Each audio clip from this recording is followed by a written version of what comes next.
தந்தை, மகன், தூய ஆவியின் பெயராலே ஆமேன். மூவொரு கடவுளுடைய அருளும் ஆசீரும் பாதுகாப்பும் வழி நடத்துதலும் உங்களோடு இருப்பதாக. மே மாதம் 1ஆம் தேதி. என் அன்பு சொந்தங்களே, தொழிலாளர்கள் தினம். இன்று யோசேப்பு தொழிலாளர்களின் பாதுகாப்பு விழாவை நாம் கொண்டாடி கொண்டிருக்கின்றோம். உலகம் முழுவதும் உழைப்பாளர் தினத்தை கொண்டாடி கொண்டிருக்கும் இந்த நாளில் நம்முடைய தாய் திருச்சபையானது தொழிலாளர்களின் பாதுகாவலரான தந்தை யோசேப்பினுடைய விழாவை கொண்டாட நம் ஒவ்வொருவருக்கும் அழைப்பை விடுக்கின்றது. இந்த விழா விடுக்கும் நோக்கம் என்ன என்று சொல்லி பார்க்கின்ற பொழுது, உழைப்பாளர்களின் மேன்மையை உணர்ந்திடவும் உழைப்பாளர்களை மேன்மைப்படுத்தவுமே இந்த விழா கொண்டாடப்பட்டு கொண்டிருக்கின்றது. விவிலியத்திலே பார்க்கின்ற பொழுது உழைப்பின் மேன்மையை பற்றி தொடக்கம் முதலே சொல்லப்பட்டிருக்கின்றது. கடவுள் 6 நாட்கள் உழைத்து இந்த உலகத்தையும் அதில் உள்ள அனைத்து படைப்புகளையும் படைத்தார். 7ஆம் நாள் ஓய்ந்திருந்தார் என்று சொல்லப்படுகின்றது. புதிய ஏற்பாட்டிலே இயேசு தச்சனுடைய மகனாக, உழைப்பாளியின் மகனாக அவர் வெளிப்படுத்தி காட்டப்படுகின்றார்.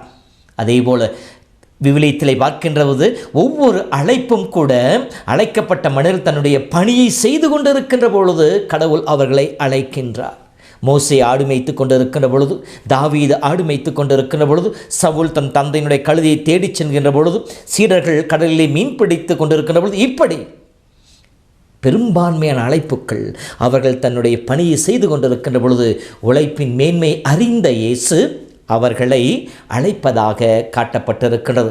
பவுலுடைய உழைப்பின் மேன்மையை பற்றி சொல்லுகின்ற பொழுது, உழைக்க மனமில்லாதவன் உண்ணலாகாது என்று சொல்லுகின்றார். ஆகவே உழைப்பு மனிதனை உயிரோட்டம் உள்ளவனாக மாற்றுகின்றது. தன் வாழ்வின் தேவைகளை சந்திக்க அவனுக்கு தேவையான ஆற்றலையும் அருளையும் கொடுக்கக்கூடியதாக மாறியிருக்கின்றது. ஆம் அன்பு சகோதரமே, இதோ இந்த நாளிலும் கூட புனித யோசேப்பு தொழிலாளர்களின் பாதுகாவலராக திருச்சபையால் உயர்த்தி வைக்கப்பட்டிருக்கின்றார். காரணம், அவர் நேர்மையாக தன் வேலையை செய்பவராக இருந்தார். தான் செய்து கொண்டிருக்கின்ற தச்சு தொழில் மிகவும் கடினமானது. எளிய முறையில் செய்தாலும் தான் செய்கின்ற அந்த செயலிலே உண்மையுள்ளவராக, தன் செய்கின்ற அந்த செயலிலே நேர்மையுள்ளவராக இருந்தார். அதேபோல இறைவனுடைய மீட்பு திட்டத்திலும், இறைமகன் இயேசுவினுடைய மீட்பு திட்டத்திலும் கருவியாக பயன்படவும் தன்னை அர்ப்பணித்தவராக இருக்கின்றார். வீரமாமுனி எழுதிய தேம்பாவணி என்கின்ற காவியத்தினுடைய காப்பிய நாயகனாக புனித யோசேப்பு காட்டப்படுகின்றார். எல்லா நிலைகளிலும் இறைவனை மட்டுமே நம்பியிருந்த மனிதன் என்று சொல்லி வீரமாமுனிவர் அவரை பற்றி தன் காப்பியத்திலே எழுதியிருக்கின்றார். மேலும் யோசேப்பு முதுபெரும் தந்தையருடைய அனைவருடைய ஒட்டுமொத்த உருவமாக இந்த உலகிலே காட்சி கொடுக்கின்றார். ஆபிரகாமிடம் காணப்பட்ட விசுவாசமும் நம்பிக்கையும் கீழ்ப்படிதலும் யோசேப்பிடம் இருந்தது. ஈசாக்கிடம் காணப்பட்ட ஜெப வாழ்வும் ஒருத்தல்களும் யோசேப்பிடம் இருந்தன. யாக்கோப்பிடம் காணப்பட்ட பொறுமையும் தன் கையளிப்பும் யோசேப்பில் வெளிப்படுகின்றது. பழைய ஏற்பாட்டு யோசேப்பிலே காணப்படுகின்ற கபடற்ற தன்மையும் புதிய ஏற்பாட்டு யோசேப்பிலே வெளிப்படுவதை காணலாமாக முதுபெரும் தந்தையர்களின் ஒத்த உருவமாக புனித யோசேப்பு வெளிப்படுத்தப்பட்டு இருக்கின்றார். இவரை பற்றி திருத்தந்தையர்கள் சொல்லுகின்ற பொழுது, திருத்தந்தை 13ஆம் சிங்கராயர் எல்லா தொழிலாளர்களுக்கும் முன்மாதிரி புனித யோசேப்பு என்று சொல்லுகின்றார்.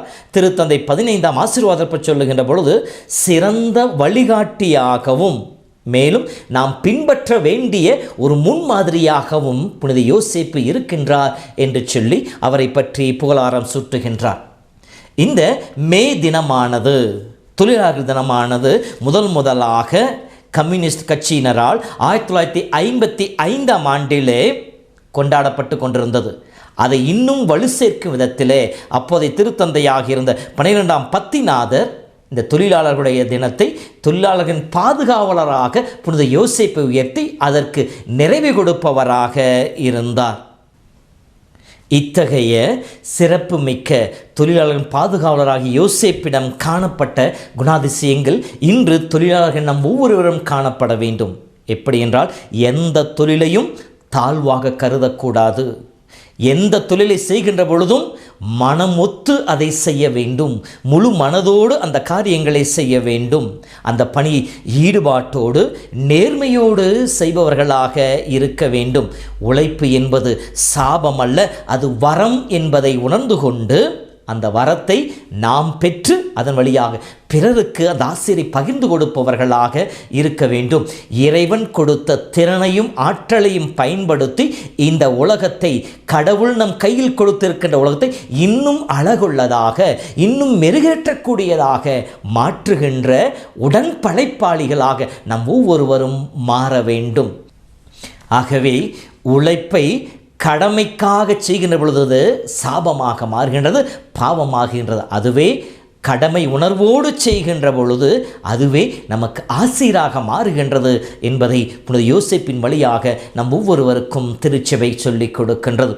நம்முடைய வாழ்விலும் நமக்கு கிடைத்த திறமையும் ஆற்றலையும் கொண்டு நமக்கு கிடைத்த வாய்ப்புகளை தக்க முறையில் பயன்படுத்தி நேரிய உள்ளத்தோடு உள்ளார்ந்த ஈடுபாட்டோடு நாம் உழைப்போம். அதற்கான பலனை கடவுள் கொடுப்பார். ஆசீரை கடவுள் நம் வாழ்விலே சேர்த்து கொடுப்பார். புனித யோசேப்பின் வழியாக நாம் செய்து கொண்டிருக்கின்ற தொழிலை ஆண்டவர் கரங்களை ஒப்புக் கொடுப்போம். யோசேப்பை போல முழு உள்ளத்தோடு செயல்படுவதற்கான, உழைப்பதற்கான ஆற்றலையும் அருளையும் ஆண்டவரிடம் கேட்போம்.